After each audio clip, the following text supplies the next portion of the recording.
প্রায় 1 মাস ধরে চলা আন্দোলনের পরে ফাইনালি ভারতীয় স্টুডেন্টরা হেরে গেল। কেন হেরে গেল বলছি, তার আগে লেটেস্ট ডেভেলপমেন্টগুলো দেখে নেওয়া যাক। আজকে সকালে যেটা সব থেকে বড় খবর হয়ে বেরিয়ে আসে সেটা হচ্ছে আমাদের এডুকেশন মিনিস্টার ধর্মেন্দ্র প্রধান রিজাইন করেছে। যেমনটা সিজেপি তাদের দাবিতে রেখেছিলেন যে এই এডুকেশন মিনিস্টারকে কিন্তু রিজাইন করতেই হবে, না হলে জান্তার মান্তারে যে ধর্ণা যে প্রতিবাদ চলছে তা কিন্তু থামবে না।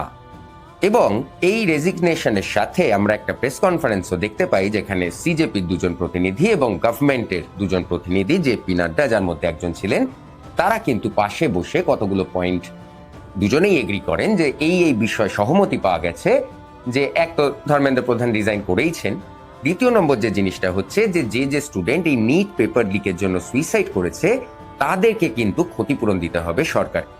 এটা হলো 2 নম্বর পয়েন্ট। 3 নম্বর পয়েন্ট হচ্ছে যে এই আন্দোলনের সময় যে স্টুডেন্ট তাদের নামে যেখানে এফআইআর হয়েছে, শুধু দিল্লিতে না দেশের যেখানে এফআইআর হয়েছে সেই সব এফআইআর কিন্তু কোয়াশ করতে হবে, সেইগুলোকে কিন্তু পার্সিউ করা যাবে। সিজেপিরও যারা মেম্বার তাদেরকেও কিন্তু সরকার পরে পার্সিউ করতে পারবে না এই আন্দোলন নিয়ে, এমন কিন্তু আশ্বাস সরকারের তরফ থেকে পাওয়া গেছে। এবং সঙ্গে যে এই পড়াশোনা, এই পরবর্তীকালের এডুকেশন কিভাবে কন্ডাক্ট হবে তাই নিয়েও নাকি আলোচনা হয়েছে, এই অবধি জানা যাচ্ছে। সিজেপির পক্ষ থেকে ওই প্রেস কনফারেন্সে যেটা জানানো হয়েছে যে সরকারের উপরে গুড ফেথ রেখে তারা আপাতত এই প্রটেস্ট থেকে পিছিয়ে আসছে এবং যে নির্দিষ্ট টাইমলাইন ঠিক করা হয়েছে যার মধ্যে সরকার এই অ্যাকশনগুলো নেবে, যেটা হচ্ছে 4 সপ্তাহ, তার মধ্যে যদি সরকার এই অ্যাকশন না নেয় তখন দেখা যাবে। কিন্তু আপাতত এই আন্দোলন কিন্তু সিজেপি প্রত্যাহার করে নিল। সঙ্গে এখন যেটা পুরনো খবর, সোনম ওয়াংচুকও কিন্তু তার হাঙ্গার স্ট্রাইক সরকারের সাথে কথা বলে ভেঙে ফেলেছে। এইবারে আমরা ইন্টারেস্টিংলি এই যে পার্টি কনসার্ন তাদের দিক থেকে একবার ব্যাপারটাকে চট করে দেখে নেওয়ার চেষ্টা করি। প্রথমেই হচ্ছে সরকারের বিরুদ্ধে এটা একটা জেনুইন আন্দোলন ছিল, এটা একটা জেনুইন দিকে সরকারের তরফ থেকে হয়েছিল এবং সরকার কিন্তু সেইটার বিরুদ্ধে যে আন্দোলনটাকে প্রথমে একটুখানি লাইটলি নিয়েছিল। এডুকেশন সেক্রেটারি বিনীত যোশীকেও রিপ্লেস করে দেওয়া হয় কদিন আগে, যেটা কিন্তু সিজেপির প্রোটেস্টের একটা দাবিও ছিল না। তাই সরকার যে একরকম ভাবে শুধু যে সিজেপির সব দাবি মেনে নিয়েছে তাই নয়, সরকার কিন্তু তার থেকে বেশি ডেলিভার করে দিয়েছে। এবং এখানেই যেটা অদ্ভুত ব্যাপার যে সেই যদি সরকার সব মেনে নেবে তাহলে এটা আগেই করতে পারত, তাহলে এই ন্যাশনাল বদনামের দরকার পড়তো না, স্টুডেন্ট পেটানোর দরকার পড়তো না। এইগুলো যদি আগেই সরকার নিজের ইগো সরিয়ে করে দিত তাহলে এত বড় একটা হাঙ্গামা কিন্তু তৈরিই হতো না।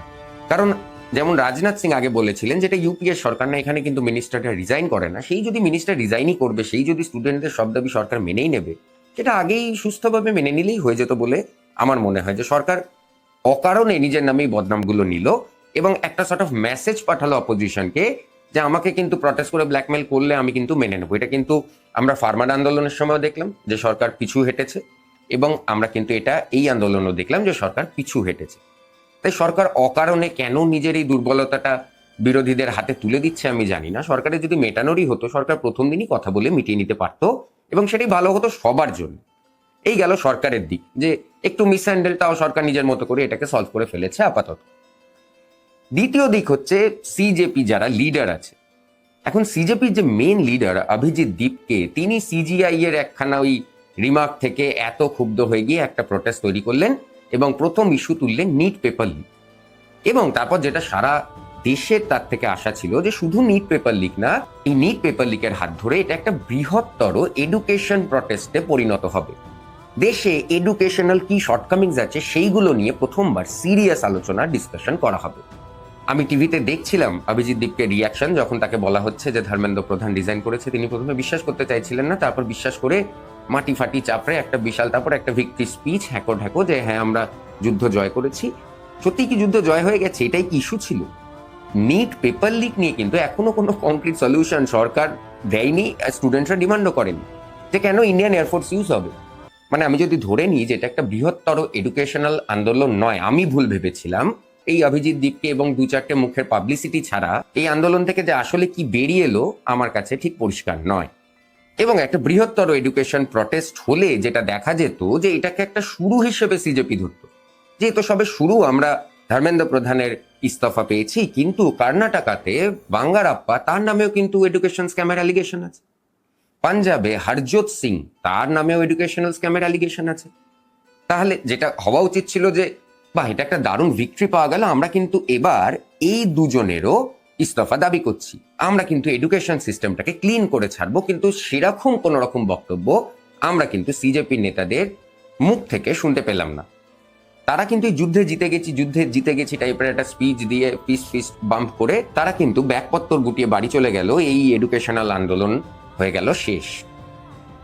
তাই জন্যই আমি বললাম ভিডিও শুরুতে যে ভারতের স্টুডেন্টরা হেরে গেল। কারণ ভারতের স্টুডেন্টরা এই সিজেপি পার্টিটাকে সাপোর্ট করছিল কেন? এদের কোনো পলিটিক্যাল এজেন্ডা নেই, এরা বাইরে থেকে একটা কজে এসছে এবং এরা মানুষের যে পেন পয়েন্টটা সেটা বুঝতে পেরেছে যে দেশে পেপার লিক হচ্ছে সে দেশে যদি বেকার যুবক বসে থাকে তাকে যদি সিজিআই ককরোচ বলে, এটা তো ভারী অন্যায়। এবং সেই জন্যই কিন্তু এই সাধারণ মানুষ তাদেরকে সাপোর্ট করেছিল।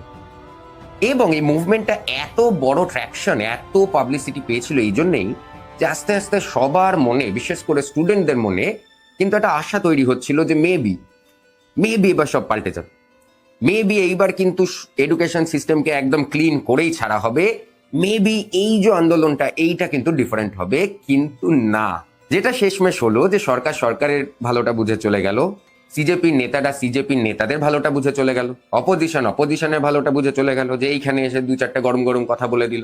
রাহুল গান্ধী আমাদের এলওপি বেচারা নিজে ছুটি থেকে মাঝখানে চলে এসেছিলেন, যেই প্রটেস্টের যে আগুন আছে তাতে যদি একটু হাত ফাত ছেঁকা যায় টাইপ করে। আসলে তো অপোজিশনের একসাথে আসার এই যে সিজেপি আন্দোলন তুলে নিল।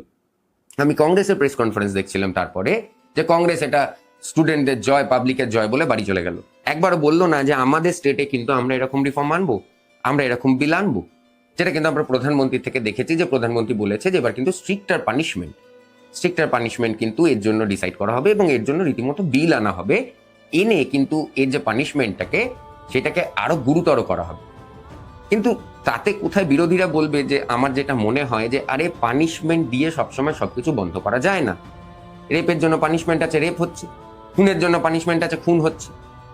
কি এমন পানিশমেন্ট হবে যাই পেপার স্ক্যাম যদি একটা ইনস্টিটিউশনালাইজ ক্রাইমে পরিণত হয়ে থাকে তার থেকে এটাকে আটকে নেবে? এইসব প্রশ্ন অপোজিশন না করে রাহুল গান্ধীও হয়তো নিজের ছুটিতে ফেরত চলে যাবেন, যে বাবা মিটে গেছে ঝামেলা, দায়িত্ব মিটে গেছে, মুখ দেখানোর কাজ ছিল, মুখ দেখিয়ে দিয়েছি, গল্প শেষ। আর তাই যে আম স্টুডেন্ট সে কিন্তু হেরেই গেল। কারণ এডুকেশন সিস্টেম ক্লিন হওয়া তো দূরের কথা, এই একটা প্রতীকী রেজিগনেশন, এই সরকারের আশ্বাস, এবং এর পরে দেশ কেমন চলবে, দেশে এডুকেশন সিস্টেম কেমন চলবে তা কিন্তু সবাই মনে মনে জানে। এই যে কতগুলো দিন একটা ক্ষীণ আশা হলেও সবাই দেখতে পাচ্ছিল যে হয়তো একটা ইয়াং জেনারেশন মুভমেন্ট, এবং তারা কিন্তু পলিটিক্যাল, যাদের মধ্যে কোনো বায়াস নেই, তারা কিন্তু ইন্ডিয়ান এডুকেশন সিস্টেমকে ফাইনালি রিভ্যাম্প করবে, সে আশা কিন্তু আজকে সিজেপি প্রটেস্টের সাথেই মরে গেছে।